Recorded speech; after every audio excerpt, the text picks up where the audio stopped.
35वां अध्याय वैवस्वत मनवंतर वर्णन। सूची बोले, कश्यप मुनि को दक्ष कन्या से विवस्वान सूर्य की प्राप्ति हुई। सूर्य की संज्ञा तवष्ट्री सूर्यनुका नामक 3 पत्नियां हुई। संज्ञा और सूर्य की 3 संतानें हुई।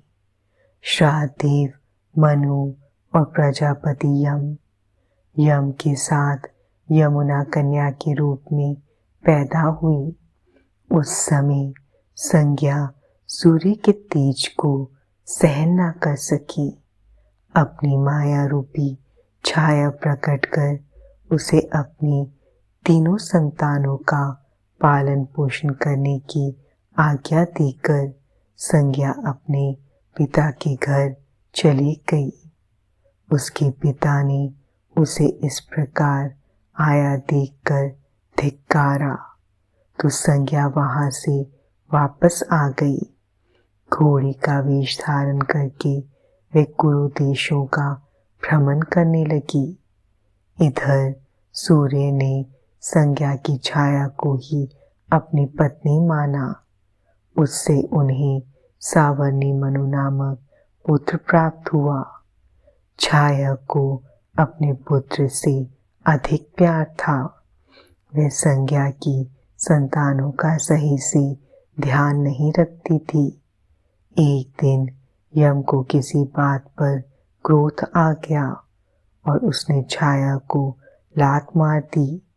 यह देखकर क्रोधित छाया ने यम को शाप दिया कि तुम्हारा पांव जिसने तुमने मुझे मारा वे गिर पड़े। शाप सुनकर यम बहुत चिंतित हुए और उन्होंने सारी बातें जाकर अपने पिता सूर्य को बताईं और शाप से बचाने की प्रार्थना की। सूर्यदेव बोले, बेटा, मैं तुम्हारी माता के शाप को असत्य नहीं कर सकता, परंतु उसे कम करने की कोशिश अवश्य करूंगा। सूर्य ने क्रोधित होकर छाया से पूछा, बताओ, तुमने यम को शाप क्यों दिया? क्या कोई माँ अपने पुत्रों से ऐसा व्यवहार कर सकती है?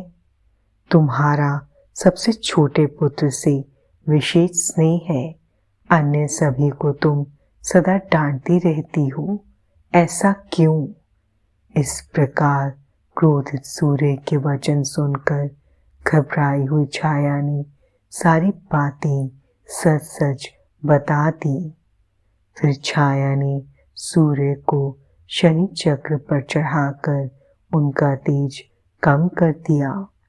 अब सूर्य का रूप सुंदर और शीतल हो गया था। उन्होंने योग दृष्टि से अपनी पत्नी संज्ञा के बारे में जानना चाहा।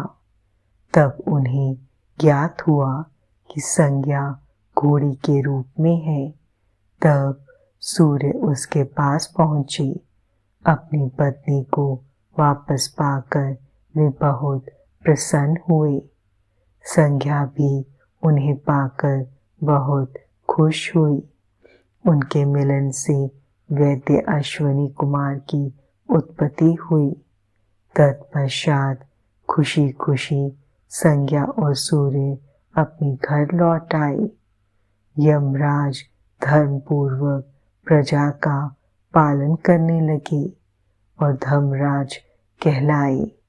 सावर्णी मनु तपस्वी होने के कारण प्रजापति कहलाए और सावर्णी मनवंतर में मनु हुए।